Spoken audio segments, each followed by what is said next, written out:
The graph at the time of this recording continues to hold within a Fibonacci key area of support between the 0.095 and the 0.0807, which is that blue target area on the charts. And on today's update video, I will be discussing the scenarios that can play out in the next coming hours and also give you reasons why we need to continue holding within this blue target area. So make sure that you stick around till the end of the video. And starting the video here on the daily chart, from the lows we made on the 22nd of June, I have been observing a 1-2 setup to the upper side, terming that initial bounce over here as the formation of that first wave.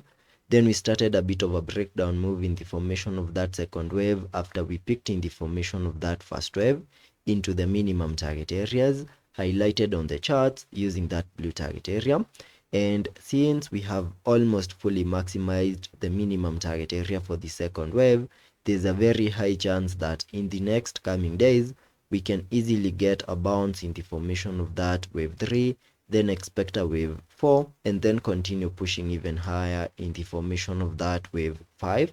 And the minimum target areas for the second wave down here we are given by connecting the Fibonacci's from the lows we made in the formation of that first wave to the high of that wave 1, where you can see the area lies between the Fib level 0.5 and the 7.8, an area that we have now almost fully maximized. And to give you the minimum target areas for the wave 3, I will be using the Fib extension, connecting it from the low of the first wave to the high of that first wave, then connecting the Fibonacci's to the lows we made in the formation of that second wave. And on so doing, the first target area that you will need to pay attention to is the Fib ratios 1:1,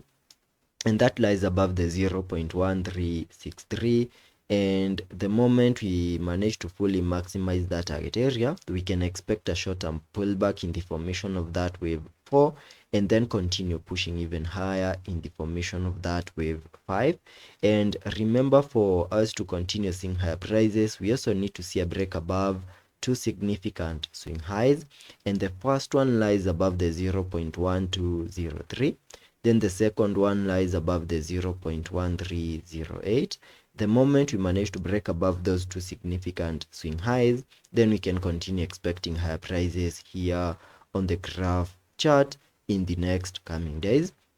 Also remember that this yellow edit wave structure is part of a larger wave 3 to the upper side that I have been observing from the lows we made on the 7th of April, where you can see that we saw that initial bounce in the formation of that first wave, got a breakdown move in the formation of that second wave into the minimum target areas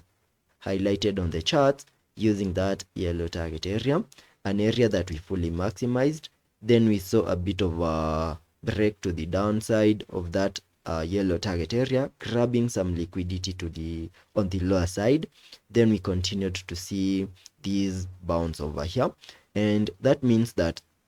the low could be in the formation of this second wave, and this can easily turn out to be the formation of this wave 3 to the upper side, whose minimum target area once again can be given by connecting the Fib extension from the low of the first wave to the high of that wave 1, then connecting the Fibs to the lows we made in the formation of that second wave.